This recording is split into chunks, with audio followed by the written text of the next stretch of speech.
On this team, we fight for that itch. On this team, we tear ourselves and everyone else around us to pieces for that itch. Coming in at 320 kilobytes per second. Ladies and gentlemen, it's time for MattieC Sports for you and me.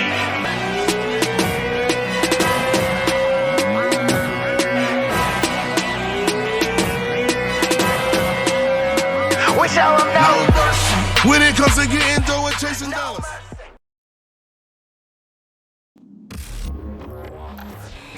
All right, welcome to MattieC Sports for you and me. Have a guest today who has a vast knowledge of basketball, boxing, and from what I hear, you're an encyclopedia of knowledge in both of these categories. Marcel Smith, how you doing today, man? Great, man. Wonderful. Great to be with you. So I want to first off, let me ask you about how basketball has influenced your life and how it started with you, and pretty much boxing too. How did all of that come into play, in about what time? From the onset. So before boxing in my house, it was martial arts, kung fu, karate movies, things like that. From that, I found the love of boxing, and I actually was a gymnast, and then basketball slipped right in there, right around, I think I'd say 6, 7, 8 years old.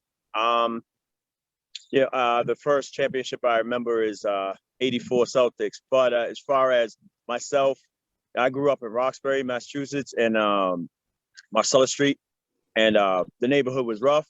So we would play on, we'd bend the wire hanger, put it on the back of the door, ball up a sock, and have basically the entire neighborhood, my whole neighborhood in my little room. That's where I learned the ball. And, you know, it was physical. We got aggressive, and we go full court from door to door in my room on Marcella Street. That's how it started. Then eventually got older. They let you outside. I would go play at Washington Park, which is Boston's Rucker Park. For all intents and purposes, and Marcella Street Park. From there, that landed me a pretty notable player. My grandparents moved out to Brockton, and I ended up at South Junior High, which has my heart and soul, as everyone knows. But yeah, just, from the days of playing on a wire hanger with balled up socks to everything that's come along with it, it's been a fun ride. That's amazing, man. You know, a lot of people don't have the respect for people who have come from that kind of background, and just really having pretty much playing in your room, like you say. But other kids are more, they got a brand new $7,000 basketball hoop in their front yard and a court made in their front yard, so I have a lot of respect for that. So going on to later on in life, how long did you keep playing ball? Like, have you just been pretty much all your life and keep going to this day? Haven't stopped. Played earlier today at Rogers Park in Brighton, where there's a bunch of good run college kids. Played in New York, the world famous West 4th Street 5 days ago, Tuesday, I believe, something like that. Just haven't stopped. One of my good friends, man, we were sitting around one time, and he said, "Hey, man, I'm a shark." And I said, "What's that mean?" And he said, "Sharks are one of the most athletic things on this planet. Become the rest. They never stop. They always move, and that's how they keep their athleticism." And he said, "You got to be a shark, man." And since I heard those words, it's been my approach ever since. So I've never really stopped playing. Played at college locally, Massachusetts Community College. Played after that a little bit.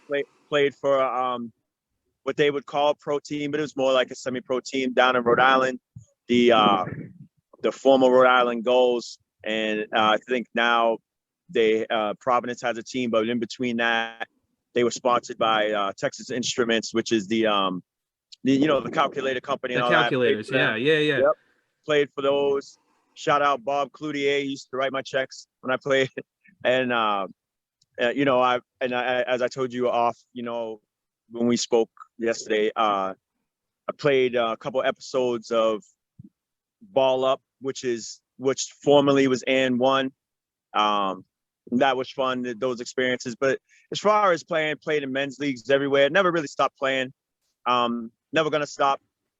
I'm gonna do it until I can't do it anymore. Luckily, I've been able to hold on to my athleticism. No drinking, no smoking, no drugs for kids out there. I think that's part of it. Like, I don't even know what wine tastes like, I think that's a big part of it. But yeah, I just never stopped playing. I love the game. Game has loved me back. It's put me in some great positions. All my best friends I've met through basketball, been able to travel, meet some cool people through the game. So yeah.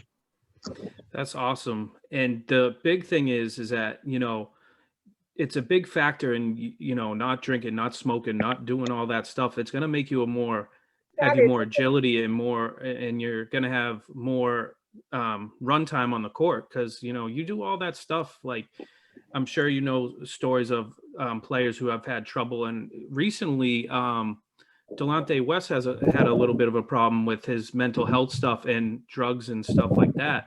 And nobody really understands like the mental health aspect of it, or what I think was he sniffing gasoline or something like that, but it don't matter. I mean, like, stuff can affect your game. And he was a decent player back in the NBA, and it's a good thing that they have. I would consider you an ambassador of the game, because you're treating the game as your child, like, it's a very important game to you, and I respect a lot of that. So, I mean, like you said, drugs, smoking, and all that stuff is not good for your game. I mean, I don't think Steph Curry probably does that either. So, going on with that, I mean, me and you grew up at a time, well, you better than me, seeing the 80s style transitioning into the 90s, and of course on and on and on. But so from the late 80s was like one of the best years, seeing Larry Bird, Bill Laimbeer, Isaiah Thomas, Kevin McHale, the list goes on, and the introduction of Michael Jordan. I mean, what was it like for you? Because in the 80s and early 90s, I wasn't really into basketball until, like we discussed yesterday, like the 94 finals with the Knicks and the Rockets. What do you think? Like, do you think that was an important time, like, that brought the NBA back per se? Yeah. So, as far as my youth, I'm a little too young to really had caught Bird and Magic at their initial stages of coming in. I kind of caught, I think I would, what people would call Bird's prime. I had the privilege of, I guess, because I could put a ball in the hoop pretty good as a kid, and my grandmother was a very nice person. We a wonderful lady. She befriended Bill Walton in '86 when his, he made his trip over here to come play with the '86 Celtics. So a little after that, '87, '88, I was able to get access to some of the Celtics practices and watch Larry Bird practice, which we can get into that a little bit. And I got to watch, behind the scene things, and as far as how the NBA and those guys carried themselves. And that was a tremendous time for the game.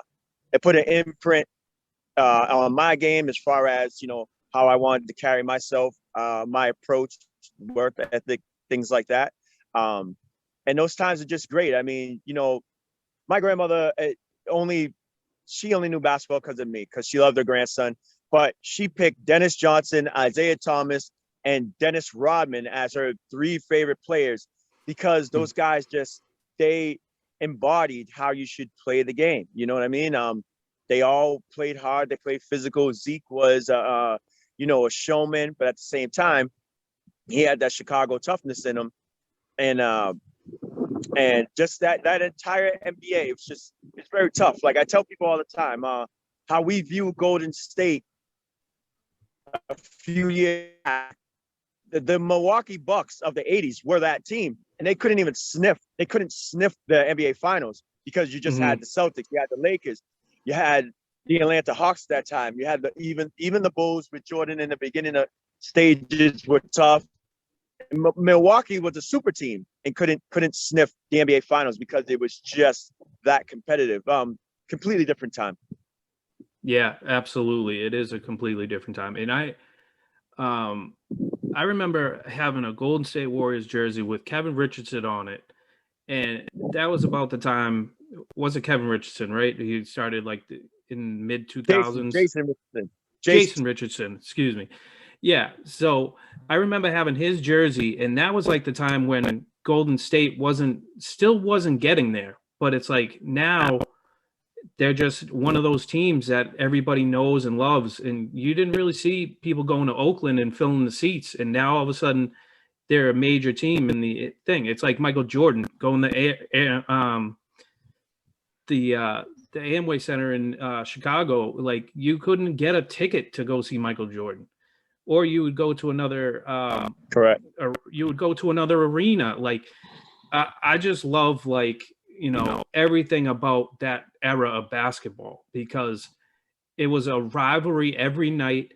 Didn't matter if you went to Georgetown. It didn't matter if you went to Virginia Tech. You had boys playing on the same team. It was a battle every night. And, teams, you just couldn't get in the paint. Like they had elbows and all that stuff. It was a gritty time in the 90s of playing basketball. I wouldn't want Karl Malone to get it all in my face, man. That's some scary stuff there. So, I mean, Man, there's a ton of guys, man. If you think about it, like the Atlanta Hawks, they had Kevin Willis, they had Doc Rivers. Doc Rivers was a big. Yes. Doc Rivers about 6'3", 4'5", maybe even 5. Tough defender. Obviously, we all know the Pistons. Tap tap. Anytime Jordan came in the lane, shout out my boy Greg Berry. Tap tap. Anytime Jordan came in the lane, they were laying him down. He was going to the floor, Michael Jordan or not. You know what I mean? They were slamming him to the ground. The Celtics were physical. You think about the Celtics size. DJ, 6'3" guard. Danny Ainge, 6'5", 6'6". Larry Bird, 6'9", 230. Kevin McHale, 6'10" and a half. Robert Parrish, 7'1", 7'1". Big guy, big physical game coming off the bench. Guys coming off the bench. Scott Wedman, Bill Walton. Definitely a more physical game. Charles Oakley, guys like that. Charles Barkley. Charles Oakley. You go for days, man. Just a physical brand of basketball that I love. I know you love it as well. Absolutely. Not the same now, but it is what it is. And like me and you were saying yesterday, talking about Allen Iverson over Tyronn Lue and just jumping over him, that's like a memory I will remember forever. That one game, and then the Lakers smoked them out. But that was a true meaning to me. Like it was still basketball in that era. I think that was 2000. Was that 2001 or 2003? I don't want to incorrectly say the year, but I believe when he stepped over, it might have been 01. Could have been 01. Yeah, I thought so. Just like stuff like that, like Eric Snow, Dikembe Mutombo, like it's just the list just goes on, like grinders. And back when 08 Celtics, like Eddie House would come out, Sam Cassell, like just all these like big players would just come out of nowhere. And it was amazing, the chemistry with, Garnett, Allen, Pierce, all that. And people don't realize how spoiled we were in the 80s and winning in 2008 too. It was amazing. And even if the Celtics are not good, we still have a fan base now where there's people in that garden that just don't give up on the Celtics, whether they win or lose. But we're back to our winning ways, I think. But the playoff situation now, what do you think about this 9-10 and, fighting in for the playoff spot? Yeah, that's a great one. So I think they underperform. I think the Celtics are underperforming a little bit. Great call by Danny going with Tatum over Fultz. I would have been wrong. I think I would have went with Fultz at the time. Tatum, great call by him. Jaylen Brown, great call. I feel like those guys, they not necessarily sleepwalking, but kind of just chilling. They kind of chilled, relied on the talent a little bit, and you got to get after it every night. I'm not sure they built the bench for the best possible scenario, if you know what I mean. Like I don't feel like they built the bench as well as they could have. Like for example, I rarely like hometown guys coming home, but I would have loved to see Shabazz Napier here as in a backup role. Kid's a dog. He's from Roxbury. He's got the Boston toughness. I think they needed a little bit of that. He's just as tough as Marcus Smart. I like that. I like how Smart is a grinder, like you say. He's kind of like the baby brother of Dennis Rodman. He'll jump after any ball. It doesn't matter if in the club seats. He'll friggin' take the ball and put it right back on the court. He's a grinder. You need a couple guys like that to win championships, though. A couple guys like that to play their role. But you know what? In the playoffs, I think they'll be all right. They're going to be a tough out. You're not just going to put them to sleep. They're not going to go away easy. Look what Tatum did the other night. I know it was an OT or whatever, but 60. I tell people 60 on any level is tough. I don't care what level you're playing on. It is. You play semi-pro. You're playing in a league at the Y. You're playing in the park. I don't care. 60 points is tough, and for him to do it on that stage, and the way it was really easy for the kid. He's amazing. He can carry a team. He's a superstar. Jaylen Brown, superstar. Mm-hmm. Kimba seems to be coming back to form. I think they're going to be all right. They're going to shock a lot of people. They're going to surprise anybody that thinks they're just going to walk through Celtics. They're mistaken. They're truly mistaken. There's a reason why they took Miami last year to 7. So it's amazing how their growth is. And I really respect Jason Tatum just because of the fact that he is a respecter of the game. He knows how to play the game, and he doesn't really speak much of the game after. He doesn't talk crap about anybody.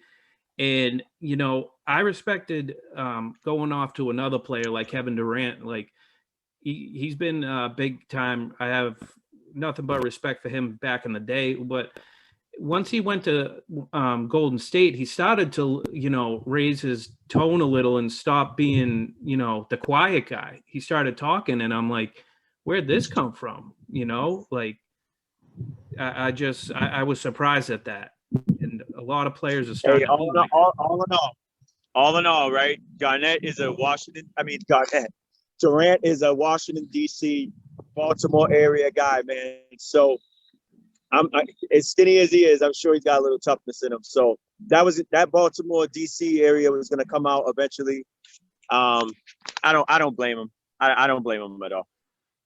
I'll see. I was really surprised at that, and he played very well at Texas too, and he was just a beast at Texas. It was amazing to see, and it's just a sight to see, and I really hope the Nets can really come back together. Like I just feel there's still no chemistry with that team. Like some part of that team is missing, and I just don't know what it is. What do you think about Brooklyn right now?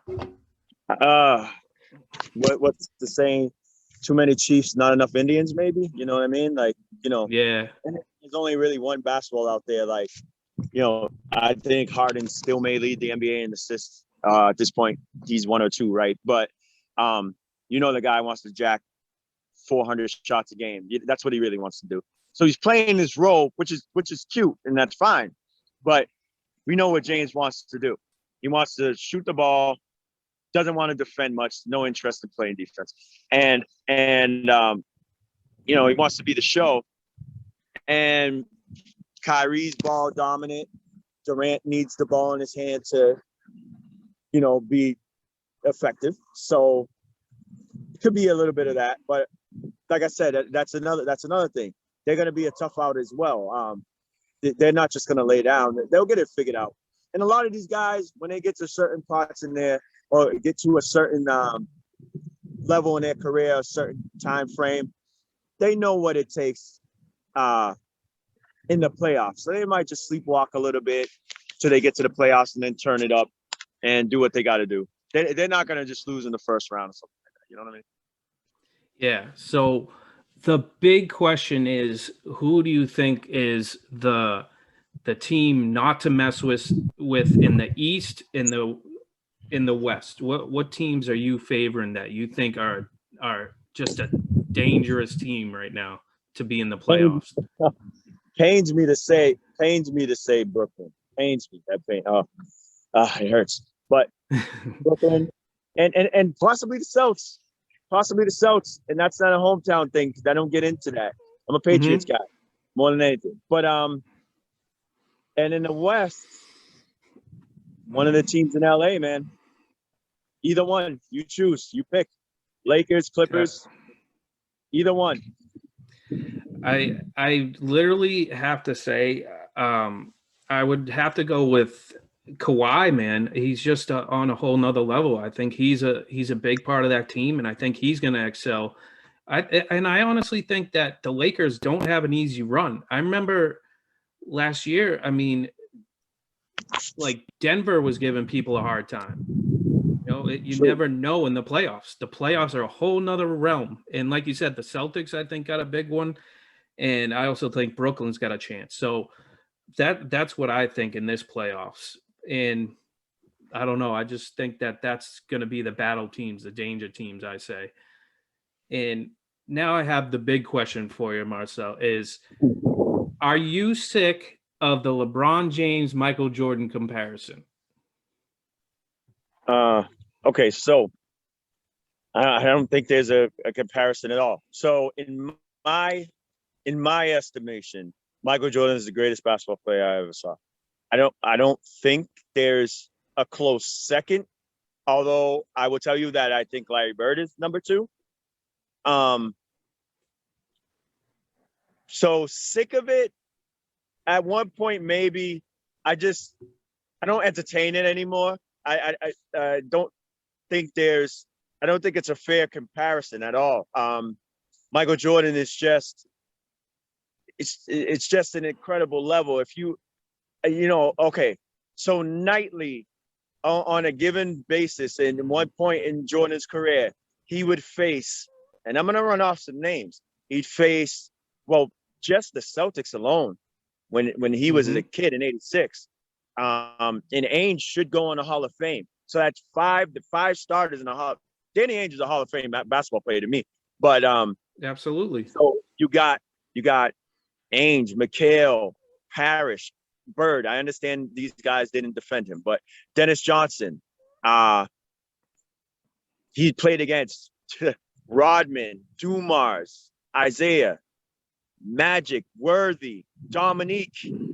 And LeBron just doesn't have those contemporaries either at his position. I mean, Paul George, okay.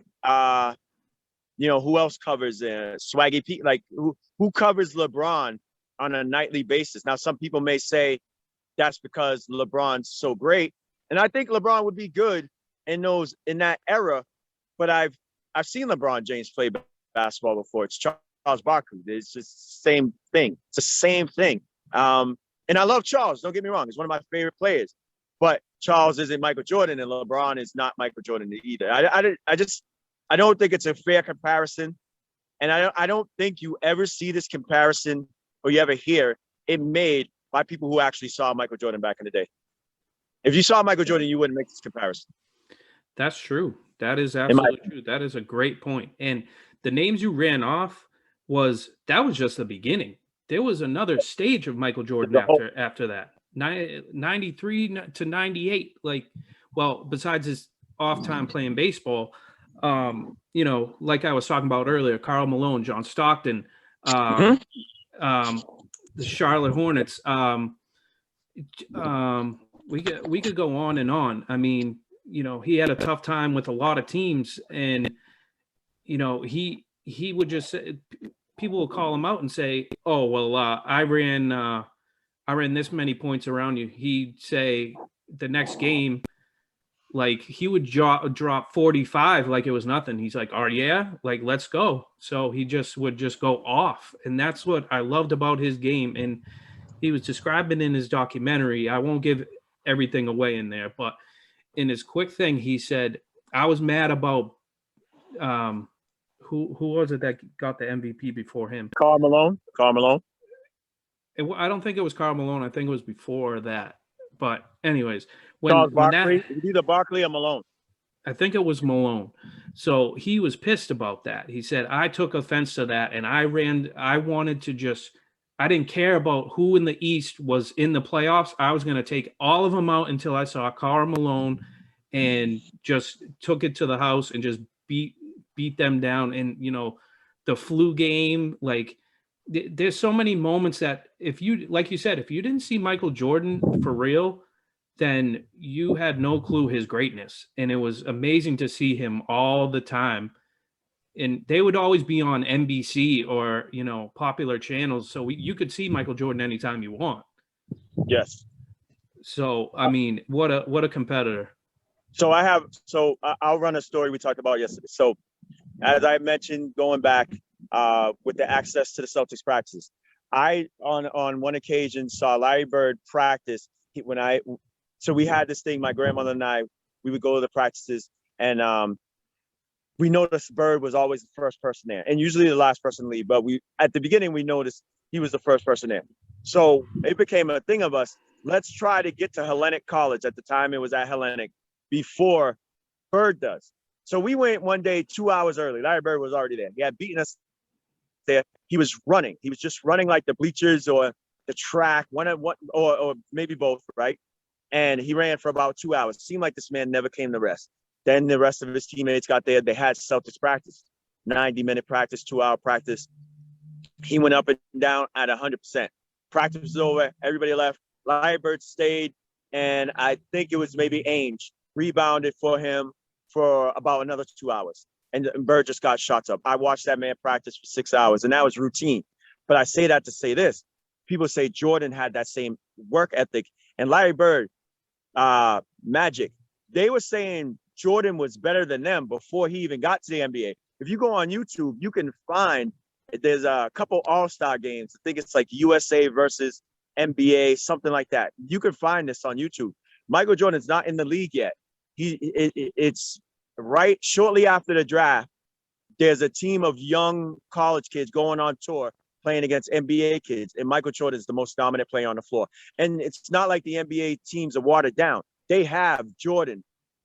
They have Bird, they have Magic, they have Isaiah Thomas, and Michael Jordan's cooking all these guys. He was the best player playing basketball before he was even in the league. And I tell people like this, Michael Air Jordan is I know you can't see it, but he's this much above. Michael Air Jordan is that, but there's also just Michael Jeffrey Jordan, after baseball, and he's still the best. Michael Air Jordan's the best player ever. Michael Jeffrey Jordan is the second best player. Then you need to start the list from there, in my opinion. People will argue Kareem and other guys, but no, it's no. Come on, it's Michael Jordan. Yeah, I mean, just don't have Michael Jordan wear 45. He'll only have 23 instead of 45 points. The numbers will reverse. But yeah, like you said, like going to Celtics practices and seeing Larry Bird like that. And, it's just a thing. I love basketball documentaries about all those teams. And like, they would show Larry Bird would go to the now it's not the old Garden. He'd go up and down the rows, up and down, up and down, up and down, and just not stop. And he had a game to play. That's what amazes me. You have a game to play and you're dropping all those points. It's amazing. I saw these things. These things are true. I saw them happen. You know what I mean? I totally believe you, man. It's just amazing. And, I'm just glad you got to like visit those moments. That's going to be like, you could tell that story for years, and that's like a sentimental thing to you, and that's so like amazing to be able to see that. So I'm glad you, the comparison to Michael Air Jordan and then Michael Jeffrey Jordan. I like that. I like that style of how you're saying it, because that's amazing in itself. So, like, going on from that, I mean, I don't think, like, in a current basketball player's state of mind, that obviously people know that Michael Jordan went to North Carolina. It's an obvious. But did you know Larry Bird went to Indiana State? Did you know that Reggie Miller played at UCLA?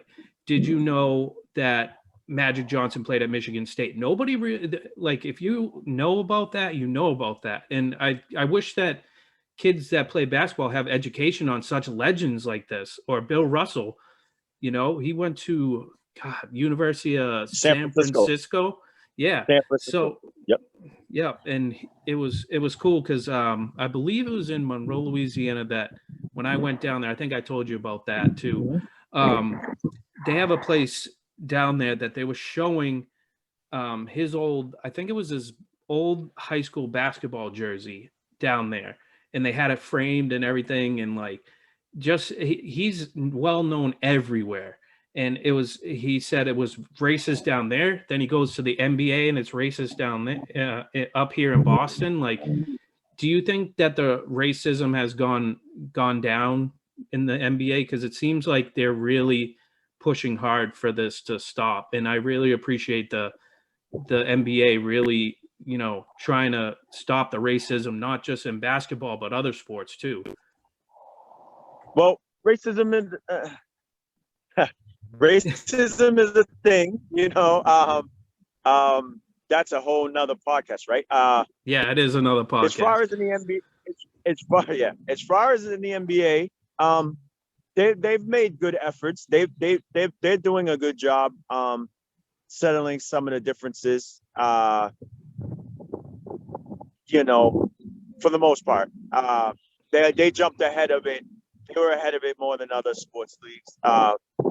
You know, society, I don't get it.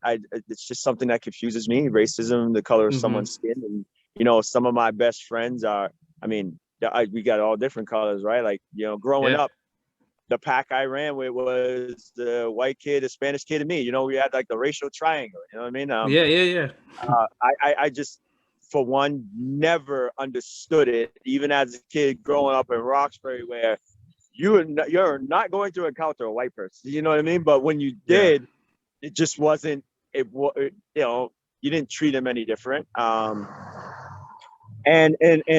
personally, it's what the NBA was always a good melting pot to be able to see collaborations between, you know, it was mostly white and black, you know, and now, you know, you got Serbians, Croatia was one of the first to break through. You got Tony Chinese, Kukoc. Japanese. Tony. That's exactly Tony Kukoc, Dino Raja, Sabonis, Arvydas Sabonis, Petrovic Drazen, man, one of the best shooters of all time. Rest in peace, man. Terrible what happened to him. Absolutely. There was one more. Did I say Arvydas? I said Arvydas Sabonis. Yes, there was one more guy. Sarunas Martinez. So, you know, those guys breaking through. But yeah, the NBA's. It's good to see that they recognition of the issue rather than hiding behind it, recognizing there is an issue still in 2021, which is just ridiculous in itself, right? That's ridiculous that we still have these issues that I hear my elders speak about. My mom is born in 1956. We still hear 1956-ish things going on in 2020. That's just ridiculous in itself. Yeah. My family too, 55, 56. Yeah, but you know, it seems that things are on an upward trend regularly, and that's a great thing. That's a good thing. Yeah, definitely. And so, switching topics, I will switch to a much better topic about we'll go to boxing. So man, like, So I would have to say, going into my boxing first start, my best friend showed me all the old school clips, Ali, Frazier. Of course, if you don't know that, then you don't know boxing, obviously. You know, Marvin Hagler, Tommy Hearns. The list goes on, and you know, even current like Lomachenko and Lopez, who just upset him. Yeah, so like tell me what your boxing background, like what you seen and done like with boxing and stuff, because I know you said about martial arts and stuff like that too. Okay, yeah. So like, you know, my family was big into martial arts far before Wu-Tang, any of that. You know, it was Yeah. most families in Roxbury, Boston area, you came home Saturdays was early morning Saturday cartoon, and then karate movies until 6 at night. Like that's just what it was in Boston. Being a minority in Boston, that was your weekend.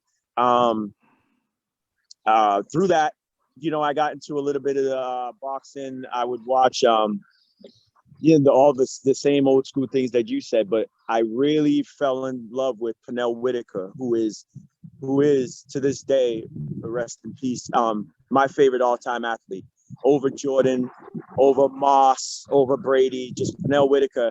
He was a guy that instilled, you know, I never met him, but instilled just a level of confidence that this guy, the stories you would hear, you know, there was no internet, but you would hear stories. He would spar, you know, at 140, being a welterweight, he would spar heavyweights and stop them, not knock them out, but make them quit, you know, things of that nature. And he just such a defensive fighter. He would make people miss, completely miss. Not, you know, Floyd takes things off the shoulder. Everyone knows the shoulder roll and the elbows. Pernell would make people straight out just miss him. Like it was like watching The Matrix. Yeah. So he fought southpaw, which is the stance that I enjoy, I like, and so southpaw is, you know, right hand forward, front foot, right foot forward. So he was a guy that jumped out at me. Obviously, having some Brockton ties, Hagler's grandmother lived right up the street from my grandmother, so I would see him in the neighborhood sometimes. And if we were out, like my grandparents' house was the house on the block everybody came to hoop at in the driveway. So he'd drive by. Sometimes he would stop and he'd say, "Hey, you know, you guys stick with it," and stuff like that. He's a real cool dude. So, you know, obviously you're gonna support a guy from the neighborhood. I'm not old enough to have seen Marciano, but I understand the legacy. Yeah. Saw Sugar Ray, and things of that nature. But guys I really locked on to were early on Pernell, Bernard Hopkins, Winky Wright. Winky Wright, showing an old name. I like Winky that. Winky Wright is actually my second favorite boxer of all time. Because I like those slept on guys. I'm that type of guy too. You know, I'm not like, if we were having a rap discussion, I'm not gonna say, "Oh, list your top 5, Biggie, Tupac, Nas." Everybody always says that. Like that's always the list. I don't want to hear that. So like, Bernard, Pernell, and then, you know, I saw Floyd's entire career, literally his entire career from the Olympics on. Wasn't always a fan. As he got older, I started to respect him a lot. Pacquiao, those guys. I love Pacquiao, man. I've seen it all. You know, there's underrated guys like we spoke about yesterday. I've seen Manfredo, Peter, you know, guys that aren't elevated.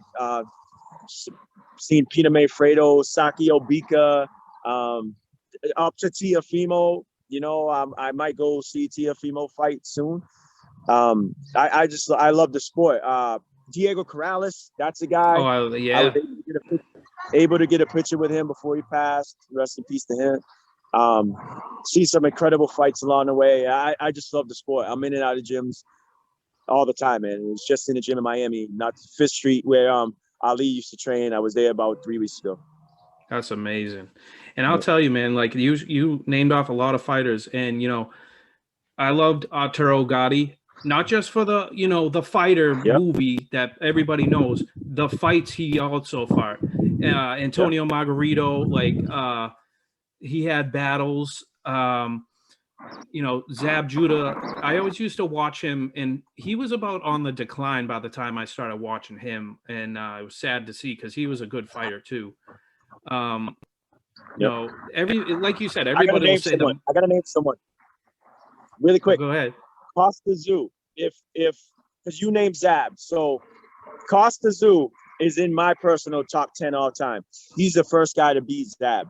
He's the first person to beat Zab. Knocked him out in the second round. Costa Zoo was an incredible fighter. What we call a dog. That guy was just a dog. Doesn't get enough credit, enough mention. He's a legendary fighter. Roger Mayweather, legendary guys. Yeah, absolutely. And like, you know, everybody fell off the face of the earth that I feel like Ricky Hatton, fighter from Britain, just had a problem. Like we were talking about, drank too much and partied too much, and then he fell on the floor. One of my favorite fighters was Joe Calzaghe because he just had the heart and he would fight with all his might every single solitary fight. And I thought it was amazing how he presented himself as well. I did like Roberto Duran. I didn't like how he acted with Sugar Ray, but that's a whole nother thing. And the list goes on, man. I mean, there's so many fighters out there. I mean, Ray Boom Boom Mancini, except that, you know, it's tragic what happened with him in the ring with Dooku Kim. Yeah, I mean, dude, the list goes on. And I've been to the Boxing Hall of Fame. Vinny Ponzienzo, yep. What were we going to say about the Hall of Fame? So I've went to the Boxing Hall of Fame twice, and it's in the little town of Canastota, New York. It's probably about the size of a small ass Avon. Yeah. Avon, Mass, right? Same size. Yeah. Just about 8. No, I'd say Holbrook is a little bit tinier than that. So there is amazing things in this place. Honestly, like Tommy Hearns' trunks when he fought Hearns, like his cast like this of his hand. I'm like, that dude got massive hands, man. And then like, you know, you see old rap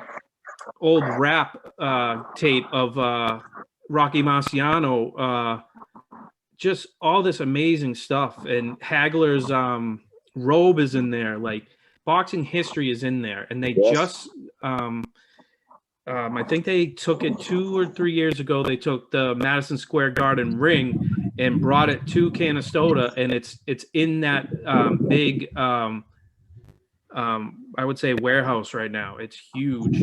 So much boxing history and memorabilia there. If you go there, it's so worth it as a boxing fan. So I wanted to go to the inductions right before COVID hit. So now they're meshing, I believe it's 3 years into one day. I think it's 2. June, I want to say. I think they're gonna. Is it 2 years or 3? I think it's the 2 past ones and the current one. And current. Yeah.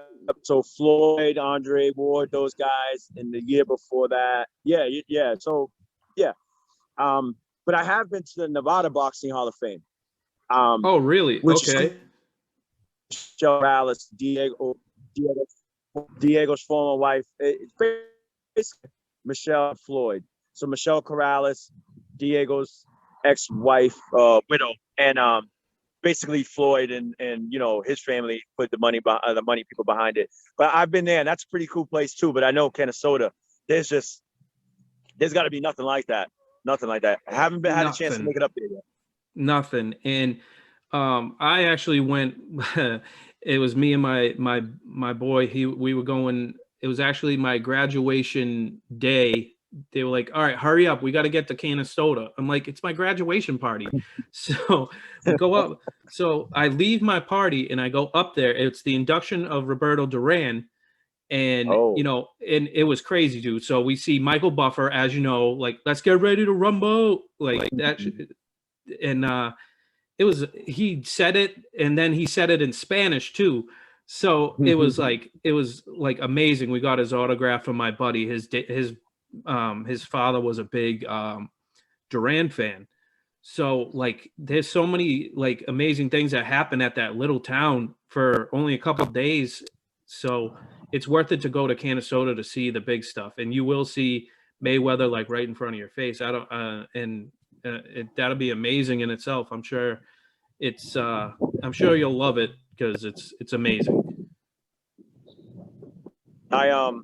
Speaking of Floyd, so going backwards a little bit, I think because I was such a heavy Pernell Whitaker guy, it took me time to warm up to Floyd. And then, people say, oh, he's boring. If anyone who says that doesn't understand the sport of boxing. Like the first thing when you walk into a boxing gym, they tell you protect yourself at all times. It's the very first thing they tell you. The second thing they're gonna tell you is stick and move. If they don't tell you these two things, please walk out of the gym, because those are the basics of boxing. It's such an easy sport if you know how to protect yourself, and then if you know how to hit and not be hit. I mean, and that's what the kid does. Is he's a master at that, and as he got older, he got better, and that Floyd. Pretty boy Floyd beat guys up. If you go look at the record, anytime he fought an undefeated fighter or fought for a title, he usually stopped the guy, stopped him, or knocked him out, but he normally stopped that person. It didn't go to a decision. As he became Money Mayweather, the money became the goal. And I don't understand why people who, true fans of the sport, for a sport that sucks the life out of you. There's not, for every Floyd, and there's never been one before, there'll never be another one. No one will ever capitalize on this particular sport the way Floyd Mayweather Jr. has, right? So for every Floyd Mayweather, there's a guy in the gym getting beat up right now that's not gonna ever make $10,000. Guys fight. There was years where Floyd would fight for $5,000, $6,000, and the top rank would say, Floyd, we can't pay you right now. It's like, well, how much can you pay me? And they say, well, we have, we're gonna go pay Oscar $1 million. We can give you $10,000. He said, all right, give it to me. Just give me the $10,000, because he had a plan. And to see the way he's manipulated the game, I mean, you gotta love it. If you don't respect what he's done, then you don't get it. You don't get what it really takes to show up in the gym and put your heart and soul into it every day. The dedication, hard work, dedication. Currently, to this day, there's no one more dedicated to the sport than Floyd. No one. There's no one doing it that's more dedicated. You gotta respect that. Oh, absolutely. And, I didn't like him for a while, and I'll be honest with that. But with the Manny Pacquiao fight, and I'm sure, I don't know if you were on the same thing, but I mean, everybody thought it was going to be this brawl because it was such hype. There was huge hype for that Manny Pacquiao fight, and Mayweather played the better game. No doubt about it. He played the better game. And that's what I respect about Floyd. That's when I started to respect Floyd, that it wasn't about taking the big power punch or the power uppercut. He did it in the way he wanted to, and he had a plan from round 1 to 12. So I have no problem with him winning like that. It's not just a brawling game. It's really not. Yep. So anyone that paid attention, he'd say, you brought up Arturo Gatti, and also we got to shout out Mickey Ward. Lowell, yep, absolutely. Pride of Lowell. But Floyd always said that's not cool. Those type of fights aren't. It's not cool to stand there and bash each other apart. It's good for us, the fans. I think Corrales Castillo 1 is the greatest fight I've ever seen in my life, ever. I mean, that's a brawl from beginning to end. But at the same time, the less amount of blows you take, the longer you'll be able to last in the sport, right? So self-preservation at some point has to become a key. Now with the Pacquiao fight, I was actually out there. I was in Vegas for Mayweather Pacquiao. Were? Yeah, okay. and anyone who thought it was going to be that type of fight just miss the boat. And people complain about it. No one complains about, other than the outcome of the fight, no one ever complains about Hagler Leonard, right? Hagler Leonard is, quotation fingers, a boring fight. It's got the same pace, the same lack of energy. People thought it was going to be a brawl, thought Marvin was going to walk through Sugar Ray, or Sugar Ray was going to supremely outbox Marvin. And it's kind of a snooze fest, but it's also this is a tactical sport. It's a thinking man's sport. And Floyd, from round one, there became a time where I knew, and like I said, Pacquiao's in my top 5, but there became a time where I knew Pacquiao was not going to be able to beat Floyd. And if they fought again, there was no point in the rematch. He's just not going to be able to beat him. Honestly, I think it was round 4. Just not smart enough. I think it was round 4 that he started to drag Pacquiao, if I remember right. But yeah, boxing is, I think, is slowly on the comeback because a lot of top ranked boxing is on ESPN now. Yeah. So you're getting to see, like it used to be on ABC for nothing, like you're getting to see top ranked fighters, like we're legit, like going for titles on ESPN. So I'm glad that it's going to try to come on the comeback. So I've reached the conclusion. So I have 2 good questions for you. Okay. One is your favorite basketball movie, and 2, your favorite boxing movie. Wow. So I'm so difficult, man, that I can't just do one. But if you're gonna hold me to one for time purposes, I gotta go. I have time. I will go. I don't care. Top 3. Okay. I'm gonna go with Hoop Dreams because that's my childhood, and a lot of Arthur Agee's life in that movie. Like, just me saying the word Hoop Dreams, I feel it in my heart. Like, that's my life. Like, that kid, some of those instances, some of those things, I was at that particular time in my life. So Hoop Dreams is number 1 for me. There's so many. There's Soul in the Hole. There's so many documentaries that, man, there's so many that I don't want to name them all. What are we gonna do? I will literally have you here all night. And you said, what was the next one? Boxing movie? Boxing. Favorite all-time boxing movie? Wow. All time. That's tough. It's the same thing. Yep. I knew I'd catch you on a question at some point. Yes. That's a great question. Wow. You know what I want to go with? I want to go with a movie people may not have ever heard of called Girl Fight. There's a movie out there called Girl Fight. And if you can find it, it is fantastic. It's a boxing movie, but it's not just about boxing, it's about life. And I love $1 Million Baby. I love $1 Million Baby as well. I'm gonna shout out some of the female fighters, because we failed to mention a female even basketball player. And I just want to throw this out there. Diana Taurasi is the 3rd best basketball player to ever play basketball.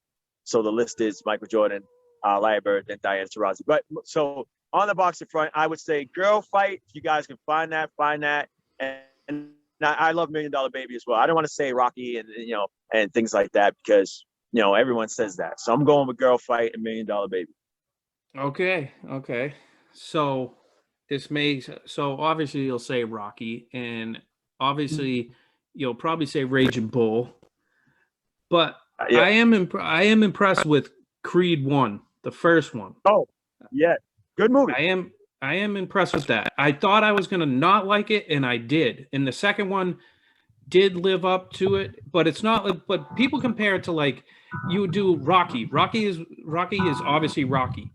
And then you got the second one. I thought the second one was better than the first one. So that's just me. Because I thought Carl Weathers was so like he was in that role, like to just be like that punk, you know, like Rocky, I'll knock you out, you got nothing, like you got lucky, you beat me, like type of thing. Yeah, and probably Raging Bull too. I like that one too. That was pretty messed up. But for basketball, I would probably have to say see, well, this is a tough one. You're right. It's a tough one. Yeah, I actually think I want to revisit the basketball ones a little bit. He got Game. I love that one with Ray Allen. Let's see. Oh my God, Glory Road. I thought was good. Great movie. And I don't even care what people say. Space Jam. I love that movie. I will make a confession on your show. I've absolutely never seen Space Jam. I've never seen it. That's okay. See the second one first, and then watch the first one, and you'll see how.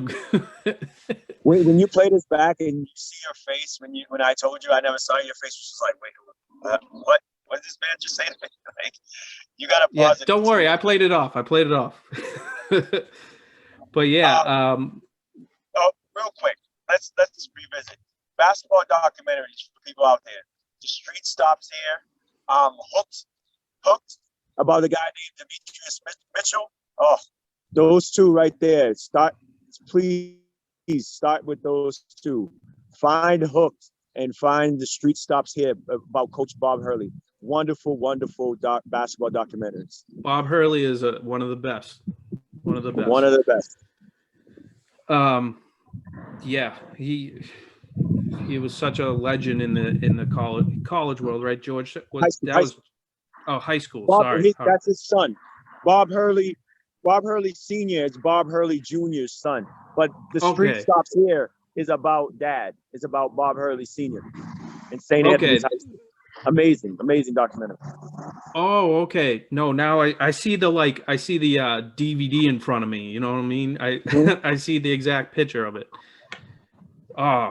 Well, Marcel, it's definitely a pleasure to have you on my show, and I'm sure we could talk basketball all day. I have my own style of show. I'm not going to be like, well, what's your prediction on who wins the NBA Finals or, you know, things like that. But I thank you for like telling me your great stories about, you know, boxing and going. Yesterday you told me about stuff, which was great too. Talking about, you know, different fighters that I know, and, you know, stuff like, you know, Jermaine Taylor losing to Kelly Pavlik. Nobody would know that, but me and you talk about that. Nobody would know. And I respect that, you know, the stuff that nobody really you're not a true person that doesn't know the game. Like I respect, you know, the games, both boxing and basketball. And I thank you for coming on my show. And I hope to talk to you again about all this stuff. And I'm sure we'll have a million questions for each other again.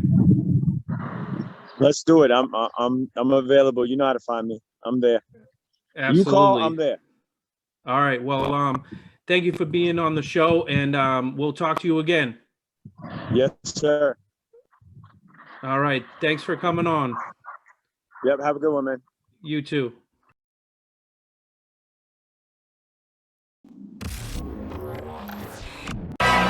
What's up? We the BMG boys, and thank you for listening. Please follow his Facebook page and subscribe to his podcast at Apple Podcasts, iHeartRadio, and Spotify. Let's go.